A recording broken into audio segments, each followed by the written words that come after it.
Hello दोस्तों, मैं पूनम आप सभी का क्रेव किचन में स्वागत करती हूँ। आज मैं रवे के लेयर्ड स्नैक की एक यूनिक रेसिपी आपके साथ शेयर कर रही हूँ। तो चलिए देखते हैं इसे कैसे बनाते हैं। आज की मेरी रेसिपी के इंग्रेडिएंट्स, मैंने ये सूजी ली है। मैंने बारीक वाली सूजी ली है। आप बारीक वाली ही सूजी यूज़ करें इस रेसिपी के लिए। ये मैंने 1 कप ली है। इसी के साथ मैंने आधा कप ये गाठिया लिया है, या आप शेव भी ले सकते हो। इसे हम बारीक दरदरा पीसने वाले हैं मिक्सर में। इसी के साथ मैंने लिया है 1 कप पनीर का, जिसे मैंने ग्रेट कर लिया है। एक बड़े प्याज को मैंने बहुत ही फाइनली चॉप कर लिया है। एक टोमेटो को मैंने मिक्सर में इस तरह से प्यूरी कर लिया है। 1 चम्मच मैंने लिया है चिली फ्लेक्स। 2 बड़े चम्मच टोमेटो केचप के लिए हैं। ऑयल हम यूज़ करने वाले अपने ज़रूरत के हिसाब से। 1 बड़ा चम्मच मैंने लिया है यहाँ पर प्योर घी का। Salt according to taste. आधा चम्मच मैंने लिया है लहसुन और अदरक का पेस्ट। आधा चम्मच हल्दी पाउडर। 1 चम्मच जीरा। 1 चम्मच यहाँ मैंने लिया है पाव भाजी का मसाला। 1 चम्मच हमने लिया है चाट मसाला। तो यहाँ मैंने कढ़ाई को गैस पे रख दिया है और मैंने इसमें 1 चम्मच तेल का गरम करने के लिए रखा है। इसमें अब हम डालेंगे सबसे पहले हम जीरा।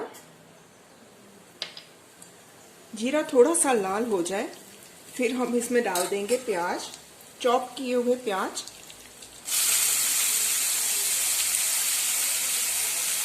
प्याज को भी हमने हल्का गुलाबी ही करना है, ज़्यादा लाल नहीं करना है हमें इसे। प्याज हमारा हल्का सा गुलाबी हो चुका है, तो इसमें अब मैं डाल दूंगी ये अदरक और लहसुन की पेस्ट, और इसे भी हम मिक्स कर लेंगे ताकि इसका कच्चापन जो है पूरी तरह से निकल जाए। अब इसके बाद हम इसमें डालेंगे टोमेटो, जो मैंने प्यूरी कर लिया है मिक्सर में डाल के। इसे मैं मिक्स कर लेती हूँ अच्छे से। और इसमें अब मैं डालूंगी मसाले, हल्दी पाउडर, चाट मसाला, पाव भाजी मसाला। आप अपने फ्लेवर के हिसाब से कोई भी मसाला इसमें डाल रहे हो। मुझे पाव भाजी मसाला इसमें अच्छा लगता है, मैंने वो डाला है। और जो चिली फ्लेक्स हमने लिए हैं उसमें से आधे चिली फ्लेक्स मैं इसमें डाल दूंगी और इसे मिक्स कर लेंगे अच्छे से। अब इसमें हम डाल देंगे पनीर, जो हमने ग्रेट करके रखा हुआ है। तो ये सारा पनीर इसमें डाल देते हैं। पनीर को भी अच्छे से मिक्स कर लेते हैं। हमने ये जो स्टफिंग बना रहे हैं, ये जो सब्जी बना रहे हैं, हम इसे ड्राई रखना है।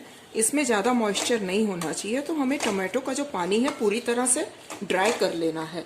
और इसी के साथ मैं डाल दूंगी ये जो हमने गाठिया लिया था, उसे मैंने मिक्सर में क्रश कर लिया है और वो मैं इसमें डाल रही हूँ। और आपने देखा हमने इसमें बहुत ही कम ऑयल का भी यूज़ किया है। तो इस तरह से इसे हम थोड़ी देर के लिए पका लेंगे ताकि सारी चीज़ें जो हैं एक दूसरे के साथ मिल जाएं। और फाइनली इसमें अब हम नमक डालने वाले हैं अपने स्वाद के अनुसार। तो आप नमक अपने हिसाब से डालें और ध्यान रखें कि गाठिए में भी नमक होता है, तो उस हिसाब से आप नमक इसमें डालें। नमक डाल के इसे अच्छे से मिक्स कर लेते हैं और थोड़ी देर के लिए हम इसे स्लो गैस पे अच्छे से पका लेंगे। तो फ्रेंड्स, यहाँ हमारी जो सब्जी है बिल्कुल बन के रेडी हो गई है। ये बिल्कुल ड्राई हो गई है, तो आपने भी इसे बिल्कुल ऐसे सुखा लेना है।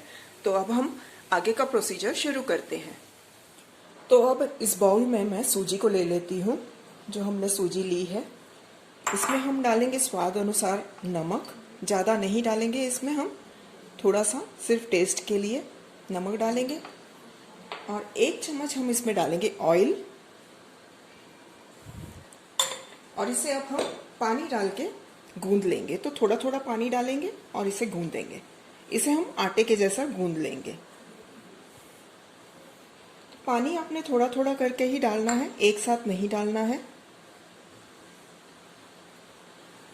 इसका एक अच्छा सा आटा बना लेंगे हम। तो इस तरह से मेरा आटा तैयार हो गया है। इसे मैं अच्छे से गूंद लूंगी 1-2 मिनट के लिए। हम जैसे जैसे इसे गूंदेंगे ये आटा हमारा और सॉफ्ट हो जाएगा। तो इसे अच्छे से गूंद लें 2 मिनट के लिए। तो यहाँ हमारा आटा जो है बहुत अच्छे से गूंद चुका है। आप देख सकते हो ये मैंने ज़्यादा सख्त नहीं रखा है और ना ज़्यादा नरम है। तो इसे अब मैं ढक देती हूँ और इसे 15 मिनट के लिए हम रेस्ट के लिए रख देते हैं। तब तक हम अपनी जो हमने केचप ली थी उसे मिक्स करके एक अलग से बैटर बना लेते हैं। इन तीनों को अब हम बाउल में डाल लेते हैं। इन तीनों को हम अच्छे से मिक्स कर लेते हैं। इन्हें हम अपनी जो रोटियां बनाएंगे हम रवे की, उसके ऊपर अप्लाई करेंगे।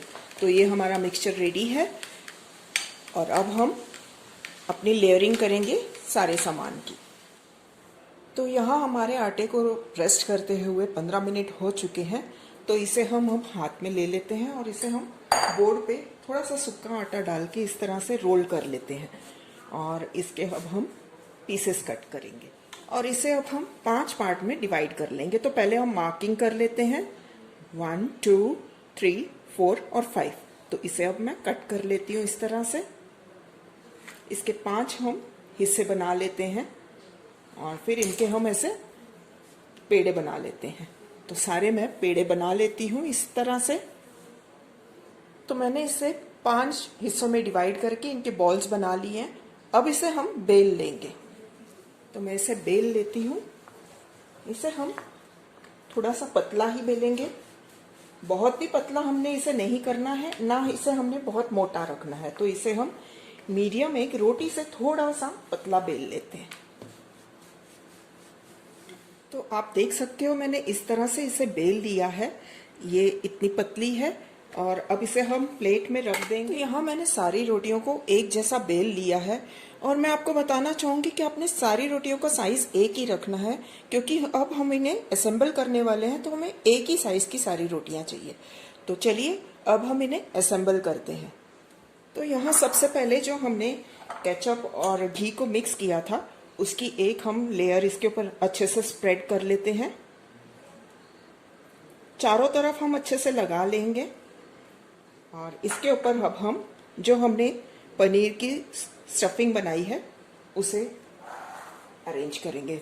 तो यहाँ मैंने अपनी स्टफिंग में हरा धनिया आपको बताना भूल गई थी, मैंने इसके ऊपर हरा धनिया डाला है। मैं इसे अच्छे से मिक्स कर लेती हूँ और फिर इसके ऊपर मैं इसे स्प्रेड करती हूँ। तो मैंने जो अपना पनीर की सब्जी है उसे भी 4 पार्ट्स में डिवाइड कर लिया है इक्वली, ताकि मैं हर जो लेयर है उसमें एक जैसे ही डाल सकूं। तो इसे हम स्प्रेड कर लेते हैं अच्छे से। अब इसके ऊपर मैं रखूंगी दूसरा रोटी का लेयर, उसे भी हम अच्छे से, अगर ये थोड़ी छोटी हो रही है तो हम इसे खींच के इसके साथ बराबर टच करके इसे अच्छे से स्टिक कर देंगे इसके साइड्स में। इस तरह से आप देख सकते हो मेरी भी रोटी थोड़ी छोटी लग रही है तो मैं इसे खींच के इस तरह से इन्हें स्टिक कर रही हूँ। तो आपने भी ऐसे ही करना है, इसे स्टिक कर लेंगे, अच्छे से दबा लेंगे ताकि ये एक दूसरे के साथ अच्छे से स्टिक हो जाए। और इसके ऊपर फिर से हम लगाएंगे केचप का लेयर और इसी तरह से हम अपने लेयर्स पे लेयर्स लगाते जाएंगे जब तक हमारा 5th लेयर जो है वो कंप्लीट ना हो जाए। यहाँ हमारे सारे लेयर्स जो हैं कंप्लीट हो चुके हैं। तो फाइनली हम इसके ऊपर अब लास्ट वाला हमारा जो लेयर है उसे फिक्स कर रहे हैं। तो यहाँ आप अपने हिसाब से लेयर्स को कम भी कर सकते हो। तो मैंने यहाँ 5 रोटियों का किया है, तो आप 3 रोटियों का भी इसे बना सकते हो और स्टफिंग भी आप अपने हिसाब से चेंज करके बना सकते हो। जैसे मिक्स वेजिटेबल का बना सकते हो या सिर्फ आलू का बना सकते हो या फिर आप अंडे को उबाल के उसकी बना के भुर्जी उसका कर सकते हो, चिकन का बना सकते हो। तो स्टफिंग जो है इसे हम चेंज कर करके बना सकते हैं और सॉस के जगह पे आप इसमें ग्रीन चटनी भी लगा सकते हो। तो ये जो हमारी डिश है बिल्कुल रेडी है। इसे अब हम स्टीम करेंगे, लेकिन एक बात का ध्यान देना है कि हमने इसके साइड्स जो है अच्छे से पक्के कर लेने हैं। तो अब हम इन्हें स्टीम कर रहे हैं। यहाँ स्टीम करने से पहले मैंने इसे उल्टा टर्न कर लिया है और मैं इसके जो कॉर्नर्स हैं उसे इस तरह से एक बार दबा देती हूँ ताकि ये खुले नहीं। तो हम सारे कॉर्नर्स को इस तरह से मोड़ लेते हैं और फिर अब इसे हम स्टीम करेंगे। तो फ्रेंड्स, स्टीम करने के लिए मैंने इस तरह से एक कढ़ाई ली है और इसमें मैंने 2 कप पानी डाल दिया है और इसके ऊपर मैं एक स्टैंड रख लूंगी इस तरह से। और स्टैंड के ऊपर मैं इस तरह से एक प्लेट रखने वाली हूँ। मेरे पास ऐसी होल्स वाली प्लेट है तो मैंने ये यूज की है। अगर आपके पास ऐसी प्लेट नहीं है तो आप सादी वाली प्लेट भी यूज कर सकते हो। और इसके ऊपर हमने जो लेयर्ड अपनी जो रोटी बनाई है उसे इसके ऊपर स्टीम करने के लिए रखते हैं। तो मैं अब इसके ऊपर रख देती हूँ रोटी। बहुत आराम से हमने इसे उठा के इसके ऊपर रख देना है तो इसे अब मैं ढक देती हूँ। 10 से 12 मिनट के लिए हम इसे स्टीम देने वाले हैं। तो यहाँ 12 मिनट हो चुके हैं। गैस को हम कर देते हैं बंद और इसे खोल के देखते हैं, चेक करते हैं कि कैसे बना है। तो आप देख सकते हो हमारी जो रोटी है उसमें पूरी स्टीम भरी हुई है, वो पूरा फूला हुआ है। तो ये धीरे धीरे नीचे बैठ जाएगा और ये जब ठंडा होगा तो इसके पीसेस काटेंगे और फिर इसे हम शैलो फ्राई करेंगे। इस तरह से मैंने सारे ट्रायंगल्स काट लिए हैं। इसे अब हम शैलो फ्राई करेंगे तवे के ऊपर। तो यहाँ तवा मैंने गैस पे रख दिया है। मैं इस पे थोड़ा सा ऑयल अप्लाई कर लेती हूँ और फिर हम इसके ऊपर अपने ट्रायंगल्स जो हैं उसे दोनों तरफ से अच्छे से लाल कर लेंगे। तो मैं इन्हें रखती हूँ इसके ऊपर।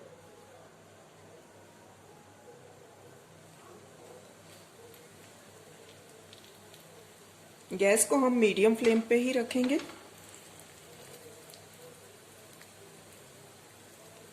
और अच्छे से हम इन्हें दोनों तरफ से लाल कर लेंगे। तो एक तरफ फ्राई करने के बाद मैंने इन्हें टर्न कर लिया है। अब मैं इन्हें थोड़ा सा ऑयल डाल के दूसरी तरफ भी फ्राई कर रही हूँ। तो इस तरह से हमारे जो ट्रायंगल्स हैं ये दोनों तरफ से फ्राई हो चुके हैं। इन्हें अब मैं प्लेट में निकाल लेती हूँ और प्लेट में निकालने के बाद मैं आपको दिखाऊंगी कि इनके लेयर्स कैसे दिखते हैं। तो इसे मैं निकाल लेती हूँ प्लेट में और दूसरे वाले भी मैं इसी तरह से बाकी के भी लाल कर लेती हूँ। तो फ्रेंड्स, मैंने अपने स्नैक की प्लेटिंग कर ली है। ये लेयर्स में बना हुआ है और काफ़ी क्रिस्पी बना है। इसे आप चटनी के साथ, केचप के साथ, किसी के साथ भी सर्व कर सकते हो।